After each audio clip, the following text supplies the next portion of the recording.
Welcome to ട്രൈഡ്റൂട്ട്. നമുക്ക് ഇന്നത്തെ bit കോയിന്റെ പ്രൈസ് മൂവ്മെന്റ് അനാലിസിസ് ഒന്ന് നോക്കാം. അതിനുവേണ്ടി വൺ ഡേ ചാർട്ടാണ് എടുത്തിരിക്കുന്നത്. വൺ ഡേ ചാർട്ടിൽ നോക്കിയാൽ കാണാം മാർക്കറ്റിൽ നിന്ന് വളരെ സ്ട്രോങ് ആയിട്ട് മുകളിലോട്ടൊരു മൂവ്മെന്റ് വരുന്നുണ്ട്.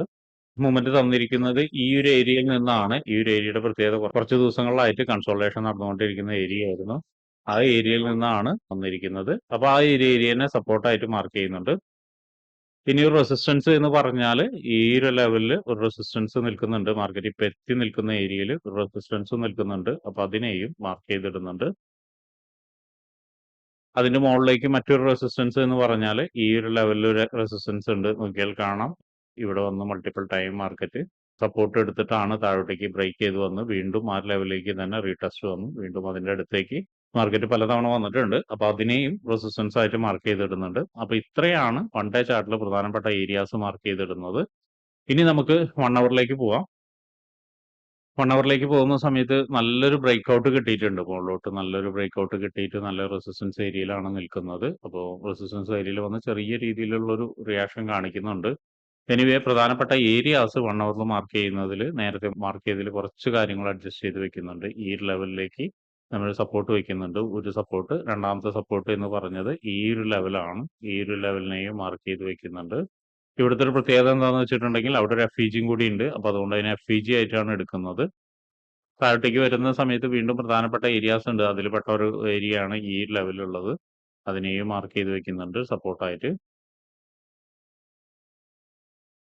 ഇനി മുകളിലോട്ട് നോക്കുന്ന സമയത്ത് നമുക്ക് പ്രധാനപ്പെട്ട ഏരിയാസ് ഒന്ന് മാർക്ക് ചെയ്തിടാം. അവിടേക്ക് വരുന്ന സമയത്ത് നമ്മൾ നേരത്തെ മാർക്ക് ചെയ്തിരിക്കുന്ന ഒരു ഏരിയനെ ഒന്ന് റിഫൈൻ ചെയ്യുന്നുണ്ട്. ഈ ഒരു ലെവൽ നോക്കിയാൽ കാണാം ഇവിടുന്ന് ഒരു സപ്ലൈ നടന്ന ഏരിയ ആണ്. മൾട്ടിപ്പിൾ ടൈം ടച്ച് വന്നിട്ടുണ്ട്. പിന്നെ നല്ല രീതിയിൽ സപ്ലൈ നടന്ന ഏരിയ ആണ്. അപ്പോൾ അങ്ങോട്ടേക്ക് അഡ്ജസ്റ്റ് ചെയ്ത് വെക്കുന്നുണ്ട്. അപ്പൊ ഇത്രയാണ് പ്രധാനപ്പെട്ട ഏരിയാസ് 1 അവറിൽ മാർക്ക് ചെയ്തിടുന്നത്. ഇനി നമുക്ക് 50 മിനിറ്റ്സിലോട്ട് പോയിട്ട് എൻട്രി സാധ്യതകൾ എന്തെങ്കിലും ഉണ്ടോ എന്ന് നോക്കാം. 50 മിനിറ്റ്സിലോട്ട് നോക്കുന്ന സമയത്ത് ഒരു ബ്രേക്ക് ഔട്ട് തന്നിട്ട് മാർക്കറ്റ് വളരെ സ്ട്രോങ് ആയിട്ട് മുകളിലോട്ട് പോയിക്കൊണ്ടിരിക്കുകയാണ്. അപ്പൊ ഇവിടെ വന്നിട്ട് കുറച്ച് വീക്ക്നെസ് കാണിക്കുന്നുണ്ട്.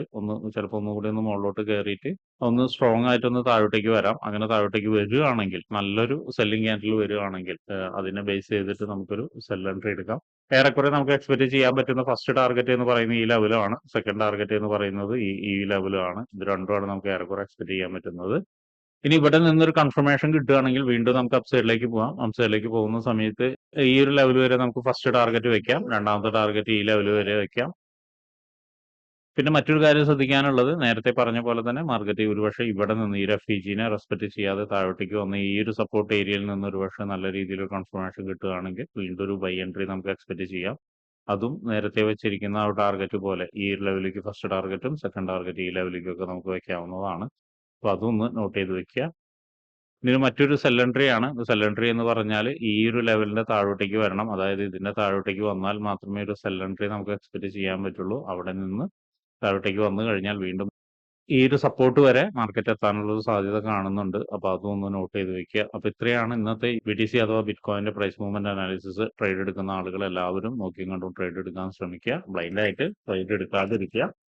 അപ്പൊ ഇങ്ങനെയുള്ള കാര്യങ്ങളൊക്കെ നിങ്ങൾക്ക് പഠിക്കാൻ താല്പര്യമുണ്ടെങ്കിൽ ട്രേഡ്റൂട്ടുമായിട്ട് ബന്ധപ്പെടാം. അത് ഫ്രീ ആയിട്ട് ട്രേഡിങ്ങിന്റെ കാര്യങ്ങളൊക്കെ നിങ്ങൾക്ക് പഠിക്കാവുന്നതാണ്. അതിനു വേണ്ടിയിട്ട് ഈ വീഡിയോയുടെ ഡിസ്ക്രിപ്ഷനിൽ ഒരു ഗൂഗിൾ ഫോം കൊടുത്തിട്ടുണ്ട്. ആ ഗൂഗിൾ ഫോം കൃത്യമായി വായിച്ച് അതിലുള്ള കണ്ടീഷൻസ് ഒക്കെ ഓക്കെ ആണെങ്കിൽ മാത്രം ഫിൽ ചെയ്യുക. അതോടൊപ്പം തന്നെ ഡിസ്ക്രിപ്ഷനിലുള്ള വാട്സപ്പ് ചാനലിൽ നിങ്ങൾക്ക് ജോയിൻ ചെയ്യാവുന്നതാണ്. അവിടെ ട്രേഡ്റൂട്ടിന്റെ അപ്ഡേറ്റ്സ് ലഭിക്കുന്നതാണ്. അപ്പൊ എല്ലാവർക്കും ഇന്നൊരു പ്രോഫിറ്റബിൾ ഡേ ആവട്ടെ എന്ന് ആശംസിക്കുന്നു.